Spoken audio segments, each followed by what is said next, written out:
بسم اللہ الرحمن الرحیم۔ آئی کیو وائس کے معزز سامعین، السلام علیکم۔ بنی اسرائیل میں برسیسا نامی ایک راہب تھا۔ اس وقت بنی اسرائیل میں اس جیسا کوئی عبادت گزار نہیں تھا۔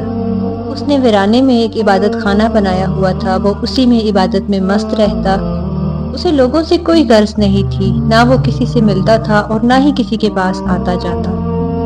شیطان نے اسے گمراہ کرنے کا ارادہ کیا۔ برسیسا اپنی جھونپڑی سے بہت کم باہر نکلتا اور ہر وقت عبادت الہی میں مصروف رہتا۔ شیطان نے دیکھا کہ جب دن میں کچھ وقت کے لیے وہ تھکتا ہے تو کبھی کبھی کھڑکی سے باہر جھانک لیتا ہے۔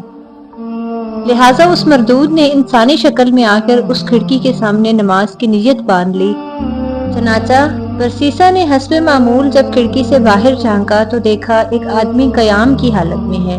وہ بڑا حیران ہوا۔ جب دن کے دوسرے حصے میں اس نے عادتاً باہر دیکھا تو دیکھا وہ آدمی رکوع کی حالت میں ہے۔ پھر جب شام کے وقت اس نے تیسری مرتبہ کھڑکی سے باہر دیکھا تو دیکھا وہ آدمی سجدے کی حالت میں ہے۔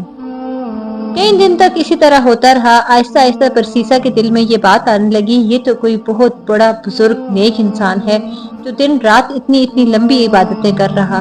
اللہ کی شان دیکھیں کہ ایک دن بارش ہونے لگی، وہ بارش میں بھی نماز کی شکل بنا کر کھڑا رہا۔ اس نے شیطان کو پیشکش کی کہ باہر بارش ہو رہی ہے، تم اندر آ جاؤ۔ وہ جواب میں کہنے لگا، ٹھیک ہے، مومن کو مومن کی دعوت قبول کر لینی چاہیے، لہٰذا میں آپ کی دعوت قبول کرتا ہوں۔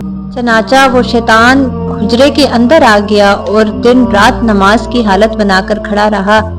اسی طرح کافی عرصہ گزر گیا اور اس نے برسیسا سے کوئی کلام نہ کیا۔ پھر ایک دن شیطان برسیسا سے کہنے لگا، اب میرا سال پورا ہو چکا ہے، لہٰذا اب میں یہاں سے جاتا ہوں، میرا مقام کہیں اور ہے۔ روانہ ہوتے وقت اس شیطان نے جو بزرگ کا بھیس بدل کر آیا تھا، برسیسا کو ایک دم سکھایا اور کہنے لگا، یہ میرے بزرگوں کا تحفہ ہے، تم جس بیمار کو بھی یہ دم کرو گے وہ شفا یاب ہو جائے گا۔ یہ کہہ کر شیطان وہاں سے نکل گیا اور سیدھا بادشاہ کے گھر گیا۔ بادشاہ کے 3 بیٹے اور 1 بیٹی تھی۔ شیطان نے جا کر اس کی بیٹی پر اثر ڈالا اور وہ مجنونہ سی بن گئی۔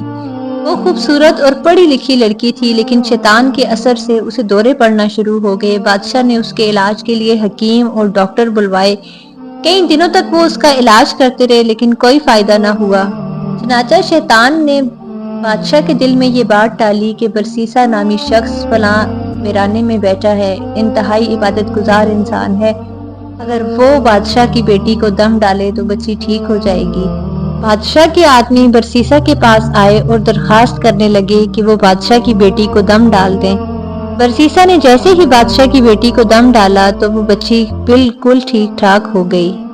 کچھ عرصے کے بعد اس شیطان نے پھر بچی پر حملہ کیا اور اسے پھر برسیسا کے پاس لایا گیا۔ اس نے دم کیا تو وہ پھر چھوڑ کر چلا گیا، حتیٰ کہ 2 3 4 مرتبہ ایسے ہوا۔ بادشاہ کو پکا یقین ہو گیا کہ میری بیٹی کا علاج اس کے دم میں ہے۔ اب برسیسا کی بڑی شہرت ہوئی، اس کے دم سے بادشاہ کی بیٹی ٹھیک ہو جاتی ہے۔ کچھ عرصہ کے بعد بادشاہ کے ملک پر کسی نے حملہ کیا، وہ اپنے شہزادوں کے ہمراہ دشمن کا مقابلہ کرنے کی تیاری کرنے لگا۔ اب بادشاہ سوچ میں پڑ گیا، اگر جنگ میں جائیں تو بیٹی کو کس کے پاس چھوڑ کر جائیں۔ بادشاہ کہنے لگا، اگر اس کو کوئی دوبارہ بیماری لگ گئی تو پھر کیا بنے گا۔ چنانچہ بادشاہ اپنے 3 بیٹوں اور بیٹی کو لے کر برسیسا کے پاس پہنچا اور کہنے لگا، ہم جنگ پر جا رہے ہیں، زندگی اور موت کا پتہ نہیں ہے، مجھے اس وقت سب سے زیادہ اعتماد تم پر ہے، میری بیٹی کا علاج بھی تمہارے پاس ہے، لہٰذا میں چاہتا ہوں یہ بچی تمہارے پاس ہی رہے۔ برسیسا کہنے لگا، یہ کام میں کیسے کر سکتا ہوں کہ اکیلی جوان لڑکی میرے پاس ٹھہرے۔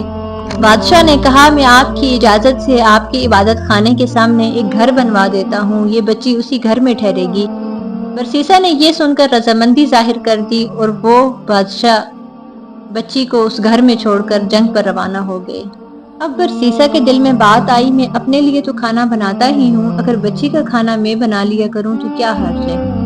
چنانچہ وہ کچھ عرصہ اس کو کھانا بنا کر دیتا رہا۔ جب کچھ مہینے اور گزرے تو شیطان نے اس کے دل میں ڈالا، تم خود تو عبادت میں لگے رہتے ہو، یہ لڑکی اکیلی ہے، ایسا نہ ہو تنہائی کی وجہ سے زیادہ بیمار ہو جائے، اس لیے بہتر ہے کہ کچھ واعظ و نصیحت اسے کیا کرو تاکہ وہ بھی عبادت گزار بن جائے اور اس کا وقت بھی ضائع نہ ہو۔ چنانچہ برسیسا نے